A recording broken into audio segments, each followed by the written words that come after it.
Bonjour à tous, je suis désolée pour ce décor. Je suis à Brisbane. Il est 6 heures du matin.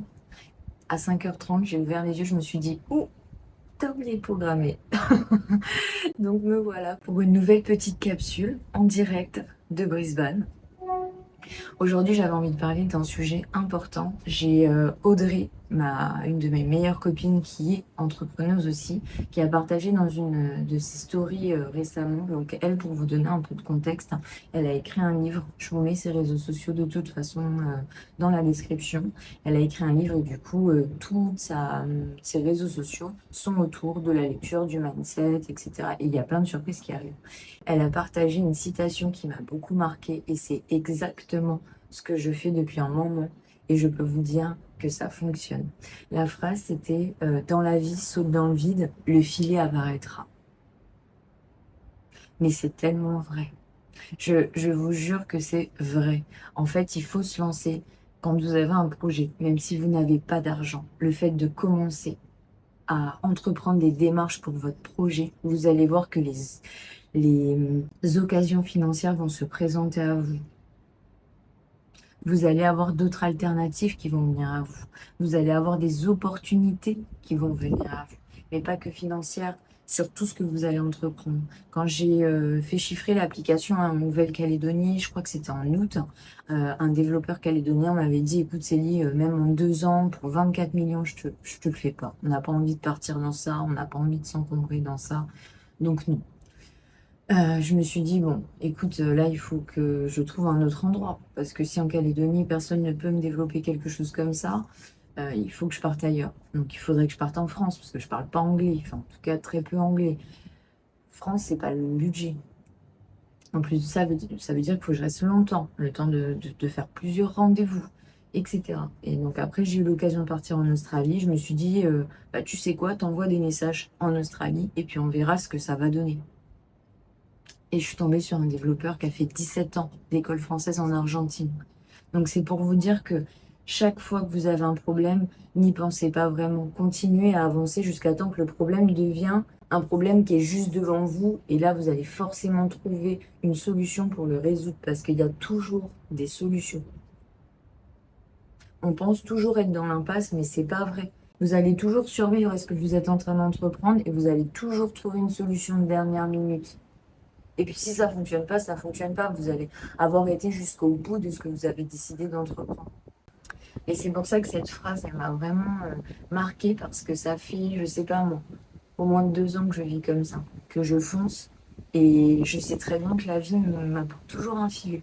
J'ai toujours de la chance dans ce que j'entreprends. Parce qu'en fait, j'ai décidé d'arrêter d'imaginer tout de suite le pire. Parce que j'imaginais le pire alors que c'était même pas arrivé. J'étais tout le temps en hypervigilance et ça, c'est grâce à Aurélie, qui est coach professionnel, que j'ai arrêté ce genre de choses. C'est l'hypervigilance. On est tout le temps quand même dans une sensation de stress, dans un peu d'anxiété, parce qu'on est en train d'entreprendre des choses, on met quand même en jeu notre argent, ça peut avoir un impact sur notre famille, si vous avez des enfants, etc. Donc, il y a quand même toujours cette pression un peu constante quand on est entrepreneur. Et on peut avoir cette hypervigilance qui se déclenche tout le temps. Et le fait, moi, d'avoir mis le doigt sur cette hypervigilance, ça m'aide à vivre les choses plus paisiblement et avec beaucoup plus de légèreté. Et comme j'ai beaucoup plus de clarté mentale, bah, ma vision, elle s'est éclaircie. Au lieu de me dire, oh mince, je vais développer une application en anglais, mais je parle pas anglais, comment je vais faire, etc. Bah non, j'y vais. Et puis, on verra sur le moment. Et pour le moment, ça se passe très bien. Là, j'ai fait le premier workshop. Alors, c'est de l'anglais niveau, je sais pas moi, je sais même pas dire le niveau. Mais en tout cas, le développeur m'a compris, je l'ai compris, et maintenant on avance. Mais imaginez si j'étais restée dans ma croyance limitante à me dire, mince, bah, je parle pas anglais, donc je vais rien faire en fait. Là, j'ai un projet qui vient d'être classé Startup innovante par la French Tech. Je viens d'intégrer la French Tech Nouvelle-Calédonie, qui est un réseau de 800 entreprises dans le monde de la tech. Et juste parce que je parle pas anglais, je vais m'empêcher de le faire.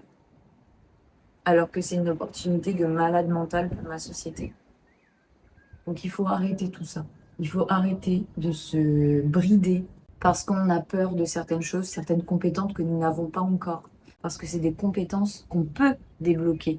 à chaque fois. Là, maintenant, l'anglais, je suis en train de l'apprendre tout le temps, l'anglais. Là, je suis rentrée dans le monde de la tech. Je me suis rendu compte que finalement, j'avais pas tant de connaissances que ça. Bah, qu'est-ce que j'ai fait? Bah, je m'informe, j'apprends, je lis, je me forme. Il y a toujours des solutions quand vous vous jetez dans le vide qui vont arriver à vous. Donc, qu'est-ce qu'on fait cette semaine-là? On reste dans notre petite vie pépère ou on saute dans le vide et on attend que le filet nous rattrape?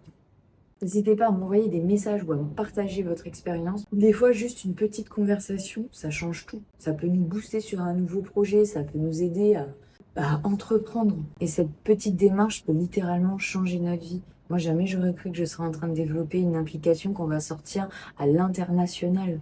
Dès son lancement, on vise le marché international en l'espace de 3 ans. Sur ce, je vous laisse. Passez un très bon dimanche ou une très bonne semaine pour les personnes qui nous écoutent un peu plus tard. On se retrouve dimanche prochain, 7h30 pour un nouvel épisode. Et n'oubliez pas de sauter dans le vide.